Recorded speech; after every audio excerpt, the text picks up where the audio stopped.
करने वाले the two most powerful characters को, और ये दोनों ही कैरेक्टर मार्वल में एग्जिस्ट करते हैं। जो हमारा पहला कैरेक्टर है वो है green Hulk and his opponent is red Hulk. Video start करने से पहले मैं ये कहना चाहता हूँ कि अगर आप मेरे चैनल पे न्यू हो तो please don't forget to like and subscribe and also press the bell icon, ताकि आप मेरे आने वाले वीडियोस की नोटिफिकेशन ना मिस कर पाए। तो फ्रेंड्स, हर बार की तरह पहले दोनों कैरेक्टर्स की ब्रीफ हिस्ट्री, फिर powers and weakness and last में फाइट की पॉसिबिलिटीज देखेंगे। गाइस, हम लोग शुरू करते हैं ग्रीन हल्क से। इसे क्रिएट किया था Stan Lee and artist Jack Kirby ने, और इसका फर्स्ट अपीयरेंस हुआ था मई 1962 इनक्रेडिबल हल्क इशू 1 में, जहां ब्रूस वेनम इलेक्ट्रिक के एक न्यूक्लियर वेपन की टेस्टिंग के दौरान गामा रेडिएशन के एक्सपोजर में आ गया, जिससे वो हल्क में ट्रांसफॉर्म होने लगा। शुरुआत में तो ये ग्रे कलर का था, पर कॉमिक्स प्रिंटिंग और स्टैनली विश की वजह से हल्क को ग्रीन रंग में चेंज कर दिया।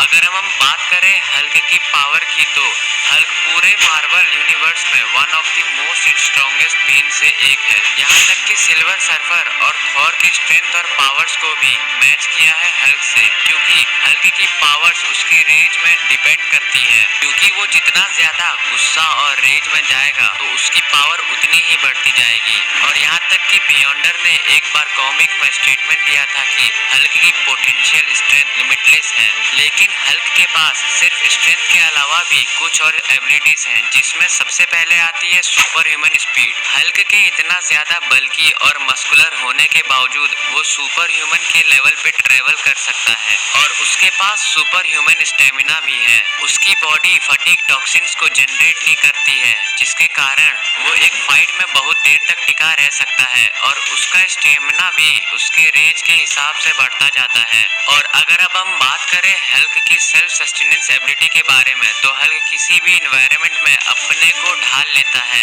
वो किसी भी टाइप ऑफ इन्वायरमेंट में अपने को अडेप्ट करके फाइट कर सकता है। इसके अलावा वो बहुत ही ज्यादा ड्यूरेबल भी है। उसकी बॉडी को हार्म कर पाना बहुत ज्यादा मुश्किल है। ऐसे बहुत ही कम मेटल्स हैं जो कि उसकी बॉडी को पेनिट्रेट कर सकते हैं, और अगर उसकी फिजिकल बॉडी को किसी तरह हार्म कर दिया गया तो उसके पास रीजनरेटिंग हीलिंग फैक्टर भी है, जिससे उसकी बॉडी बहुत जल्दी हील और रीजनरेट हो सकती है।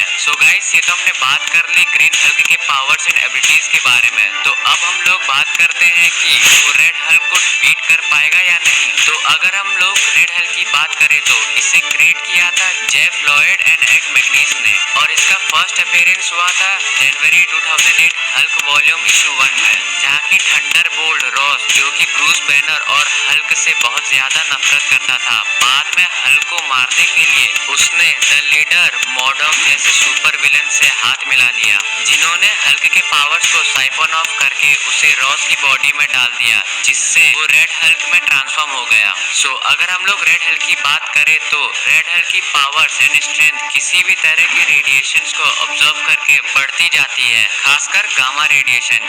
इसके अलावा वो कॉस्मिक रेडिएशन से भी ऑब्जर्व कर सकता है। यहाँ तक कि रेड हल्क एक बार सिल्वर सर्फर की रेडिएशन एनर्जी को ऑब्जर्व करके उसकी हॉरबोर्ड यूज कर चुका है, और नॉर्मल सेवेज हल्क की कंपैरिजन में रेड हल्क ज्यादा स्मार्ट, क्लेवर और स्ट्रेटेजिस्ट है। उसने एक बार तो वाउचर को अपने एक पंच से उसको वापस स्पेस में पहुंचा चुका है, और इसी हल्क वॉल्यूम 1 रेड हल्क में रेड हल्क और थॉर और सेवेज हल्क को ओवरपावर्ड करके डिफीट भी कर चुका है, और उसने ज्यादातर मार्वल यूनिवर्स में एंटी हीरो की तरह काम भी किया है, और इसीलिए वो कुछ टाइम तक एवेंजर्स का मेंबर्स भी रहा।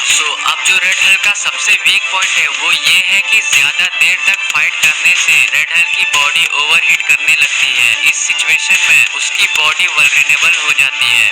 गाइस, अगर मैं आपको अपना व्यू बताऊं तो मेरे हिसाब से अगर फाइट शॉर्ट टाइम पीरियड की होगी तो रेड हल्क ज्यादा स्ट्रॉन्ग है, और वहीं अगर फाइट लंबी चलेगी तो ग्रीन हल्क का गुस्सा भी बढ़ेगा और पावर भी। लेकिन रेड हल्क की पावर्स बढ़ने के साथ ही उसकी बॉडी ओवरहीट भी करेगी, जिसके बाद उसको आसानी से हराया जा सकता है। गाइस, ये थी मेरी आज की वीडियो। Thanks for watching.